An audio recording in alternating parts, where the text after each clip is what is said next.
The Bread Riots of the French Revolution, a storytelling history. It was the year 1789, and Paris smelled of bread, or rather, the lack of it. For generations, bread had been the heart of French life, the staple of the peasant's table, the comfort of the city worker, the daily meal of the poor.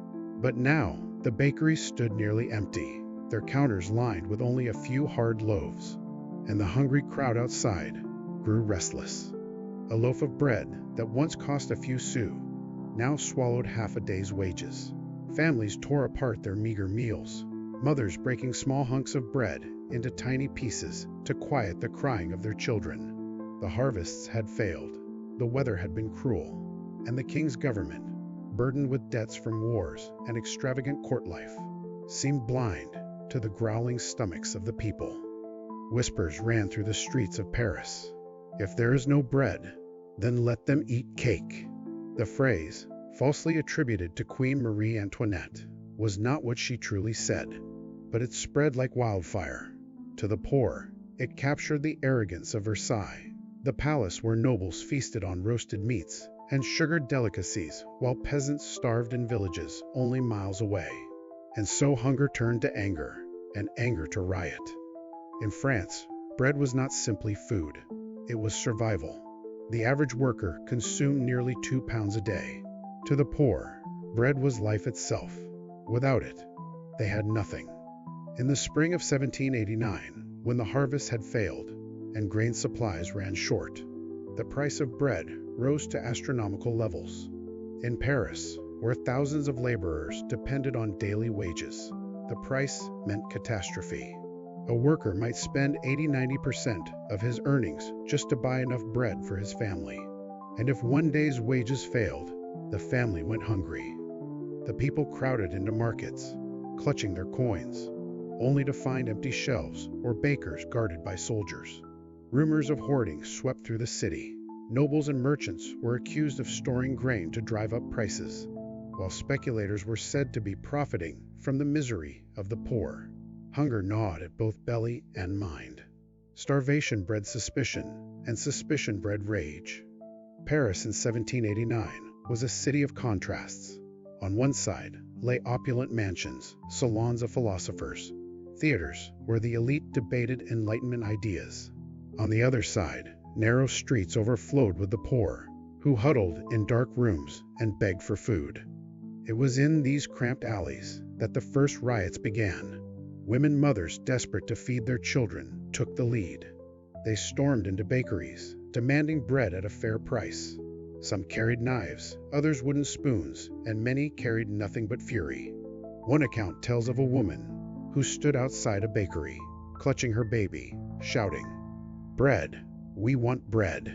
If the rich cannot hear our hunger, we will make them hear our voices." Bakeries were looted, carts overturned, grain seized. Soldiers were called to restore order, but even some of them sympathized. After all, many were poor men themselves. The riots spread like sparks through dry straw. From Paris, the unrest traveled to the countryside, where peasants attacked grain convoys and stormed storehouses. What began as cries for food soon grew into something larger, an awakening against injustice. By the summer of 1789, famine and rumors fused into terror. In the countryside, peasants heard whispers that nobles planned to starve them deliberately, hoarding grain or sending bandits to burn their crops. Fear spread like wildfire, and so did revolt. The peasants armed themselves with pitchforks and scythes. They raided barns and manors, searching for grain. The aristocrats became the targets of rage, and centuries of resentment boiled to the surface. This wave of panic and violence was called La Grande Peur, the Great Fear. It swept through France, fueled not only by hunger, but also by centuries of inequality. The peasants were no longer content with scraps. They demanded change, land, justice, and above all, bread. Back in Paris, the National Assembly had been formed, and revolution brewed. But while debates rang out in elegant halls, the poor cried out for bread. The king's ministers assured the people that grain was being transported to the capital.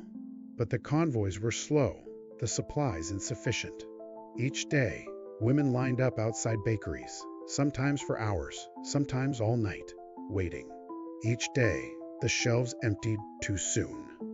The people of Paris began to lose faith, not only in the king, but in the whole order of France.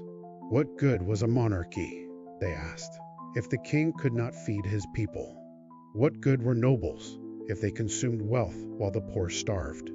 Bread, so simple and so essential, became the symbol of justice. The people demanded it as both food and right.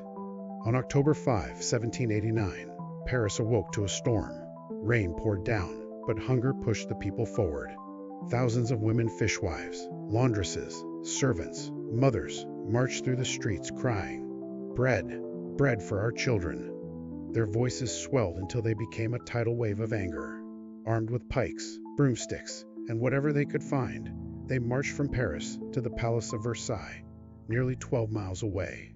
Along the way, men joined them, but it was the women who led. At Versailles, they burst into the palace, demanding to see the king. Marie Antoinette, who became the symbol of royal indifference, barely escaped with her life as the mob surged through her chambers. Finally, King Louis XVI appeared on a balcony. With trembling hands, he promised bread, he promised grain, he promised reforms. But promises were no longer enough.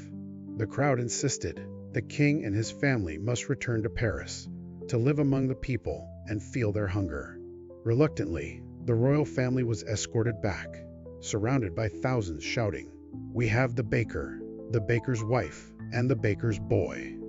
Paris had won for the moment, but the bread riots had transformed into revolution. As the revolution deepened, bread remained at the center of struggle. The new leaders tried to regulate grain, to fix prices, to ensure supply. But shortages continued, and the people's patience wore thin. In 1792 and 1793, the sans-culottes, the radical working class revolutionaries, took to the streets again. They demanded not only bread, but liberty and equality. To them, bread was not charity, it was a right.